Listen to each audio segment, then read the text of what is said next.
दोस्तों, TV screen की दुनिया में जब प्यार की बात आती है तो बिना थोड़ी खट्टी मीठी नोकझोंक के मजा कहाँ आता है। लेकिन हमारी कहानी के हीरो हीरोइन यानी मिस्टर सूरज और मिस ईशा के बीच की ये नोकझोंक अब एक बेहद दिलचस्प मोड़ ले चुकी है। कहानी की शुरुआत होती है एक बेहद हसीन लेकिन थोड़ी तनाव भरी सुबह से। ईशा के चेहरे पर सुबह की धूप तो है, लेकिन उस धूप में नाराजगी के बादल साफ दिखाई दे रहे हैं। सूरज बाबू अपनी पूरी कोशिशों के साथ मैदान में उतरते हैं। ईशा, आखिर बात क्या है? मेरी गलती तो बताओ। लेकिन ईशा, वो तो ईशा है। चेहरे पर एक रहस्यमयी मुस्कान बिखेरते हुए वो कहती है, बात गलती की नहीं है सूरज, बात यह है कि तुम मुझे अभी तक उतना समझ ही नहीं पाए हो जितना तुम सोचते हो। अब भाई, बात जब एक आईएएस ऑफिसर के ईगो पर आ जाए तो वो हार कैसे मान ले? सूरज तुरंत चौंकते हुए कहता है, अच्छा, अगर ऐसी बात है तो मैं तुम्हारा दिल जीतकर दिखाऊंगा। ईशा भी कम नहीं है, वो पलटकर चुनौती देती है, यह इतना आसान नहीं है मिस्टर सूरज, तुम मेरा दिल नहीं जीत पाओगे। और बस यहीं से शुरू होता है असली खेल। दोनों के बीच लग जाती है एक मजेदार शर्त। सूरज का मिशन, हर हाल में ईशा का दिल जीतना। ईशा का मिशन, सूरज की नाक में दम करना और इतनी आसानी से घुटने न टेकना। अगले ही दिन से सूरज भाई अपने फुल आशिक वाले मोड में आ जाते हैं।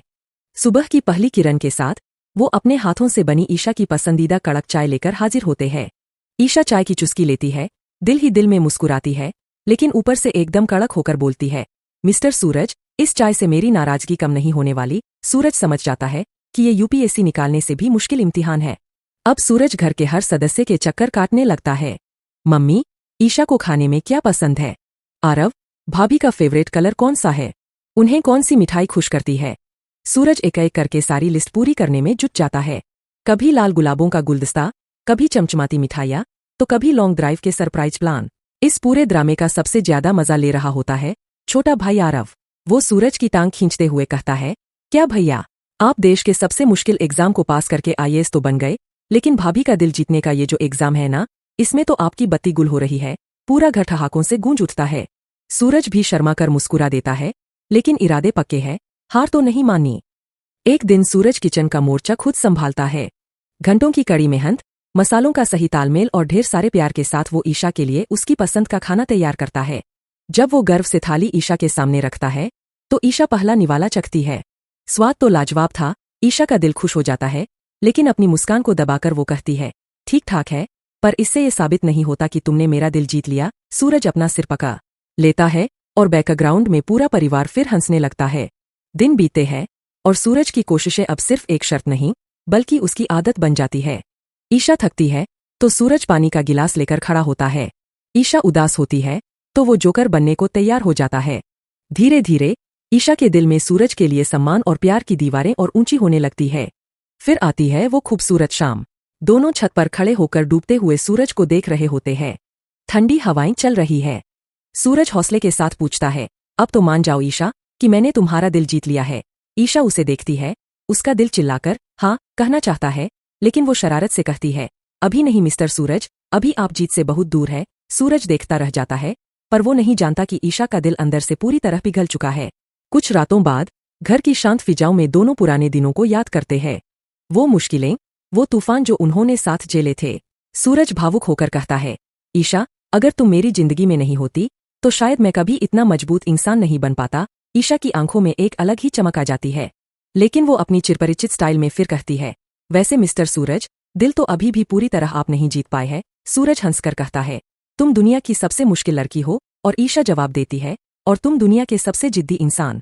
लेकिन दोस्तों, जहां खुशियों का पहरा होता है वहां विलेन की नजर न लगे, ऐसा कैसे हो सकता है? जेल की काल कोठरी में बंद आकाश की खबर आखिरकार उस खूंखार भेड़िए यानी गुलाब सिंह तक पहुंच जाती है। उसे पता चलता है कि सूरज ने उसके मोहरे आकाश को सलाखों के पीछे भेज दिया है और खुद ईशा के साथ खुशियां मना रहा है।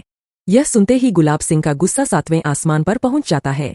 वो गुस्से में मेज पर हाथ मारते हुए दहाड़ता है, इस सूरज ने मेरी सारी सल्तनत, मेरी सारी योजनाएं तबाह कर दीं। अब मैं उसकी सबसे बड़ी खुशी को ही छीन लूंगा। गुलाब सिंह एक बेहद खतरनाक साजिश रचता है। वो जानता है कि सूरज को तोड़ने का सिर्फ एक ही रास्ता है, ईशा को उससे दूर करना। वो अपने सबसे वफादार और खतरनाक गुंडों को बुलाकर हुक्म देता है, जाओ और किसी भी कीमत पर ईशा को उठाकर मेरे अड्डे पर ले आओ। इधर सूरज और ईशा इस आने वाले तूफान से बिल्कुल बेखबर थे। एक दिन ईशा अपनी मां की तस्वीर के सामने हाथ जोड़कर आशीर्वाद लेती है और मंदिर के लिए निकलती है। सूरज एक बेहद जरूरी मीटिंग में फंसा था, इसलिए वो साथ नहीं जा पाता। ईशा अकेली जैसे ही मंदिर से बाहर कदम रखती है, घात लगाए बैठे नकाबपोश गुंडे उसे घेर लेते हैं। ईशा चिल्लाती है, विरोध करती है, लेकिन गुंडे उसे जबरदस्ती गाड़ी में डालकर हवा की रफ्तार से गायब हो जाते हैं। कुछ ही देर में जब सूरज के फोन की घंटी बजती है तो मानो उसके पैरों तले जमीन खिसक जाती है। ईशा के किडनैप होने की खबर सुनते ही उसका दिल बैठ जाता है। पूरा परिवार सदमे में आ जाता है। लेकिन याद रखिए, सूरज सिर्फ एक आशिक नहीं, एक जांबाज IAS ऑफिसर भी है। वो तुरंत अपने आंसुओं को पोंछता है, दिमाग को शांत करता है और अपनी पूरी पुलिस और खुफिया टीम को एक्टिव कर देता है। उधर गुलाब सिंह के अड्डे पर ईशा बंधी हुई थी। गुलाब सिंह कमीनी मुस्कान के साथ कहता है, अब देखूं तेरा वो सूरज तुझे कैसे बचाता है। लेकिन ईशा की आंखों में डर नहीं, बल्कि एक शेरनी जैसी दहाड़ थी। वो कहती है, गुलाब सिंह, सूरज आएगा और इस बार वो यमराज बनकर आएगा, तुझे कोई नहीं बचा पाएगा। सूरज की टीम दिन रात एक करके CCTV फुटेज और कॉल रिकॉर्ड्स खंगालती है। आखिरकार उन्हें गुलाब सिंह के गुप्त अड्डे की लोकेशन मिल जाती है। रात के सन्नाटे में जब गुलाब सिंह के गुंडे बेफिक्र थे, तभी सूरज पूरी पुलिस फार्स के साथ वहां धावा बोल देता है। गोलियों की गड़गड़ाहट, अफरातफरी और चीख पुकार के बीच सूरज एक एक करके गुंडों को धूल चटाता हुआ अंदर घुसता है।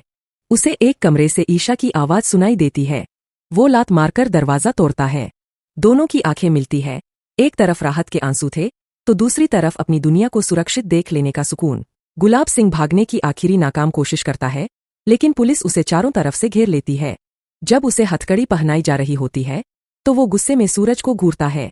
सूरज बेहद शांत लेकिन कड़क आवाज में कहता है, गुलाब सिंह, याद रखना, कानून के हाथ लंबे होते हैं और कानून से बड़ा कोई नहीं होता। जब सूरज और ईशा सुरक्षित घर लौटते हैं तो पूरे परिवार की जान में जान आती है। आरव दौड़कर अपने भैया को गले लगा लेता है। पिता की आंखों में अपने बेटे के लिए गर्व साफ दिख रहा था। तभी ईशा मुस्कुराते हुए सूरज के सामने आती है और कहती है, मिस्टर सूरज, मुझे लगता है कि अब मुझे अपनी हार मान लेनी चाहिए। सूरज हैरान होकर पूछता है, मतलब? ईशा उसका हाथ थामकर कहती है, मतलब यह कि तुम मेरा दिल पूरी तरह जीत चुके हो। आरव चिल्लाता है, अरे वाह, आखिरकार भैया एग्जाम में पास हो गए। पूरा घर हंसी और खुशियों से गूंज उठता है। सूरज ईशा की आंखों में देखता है और कहता है, मुझे शर्त जीतने से ज्यादा खुशी इस बात की है कि तुम सुरक्षित मेरे पास हो। तो दोस्तों, नफरत हार गई, प्यार जीत गया। आपको आज का यह धमाकेदार एपिसोड कैसा लगा, कमेंट बॉक्स में लिखकर जरूर बताएं। और हाँ, ऐसी ही दिलचस्प और मजेदार कहानियां रोज देखने के लिए हमारी वीडियो को लाइक करें और चैनल को सब्सक्राइब करना बिल्कुल न भूलें। धन्यवाद।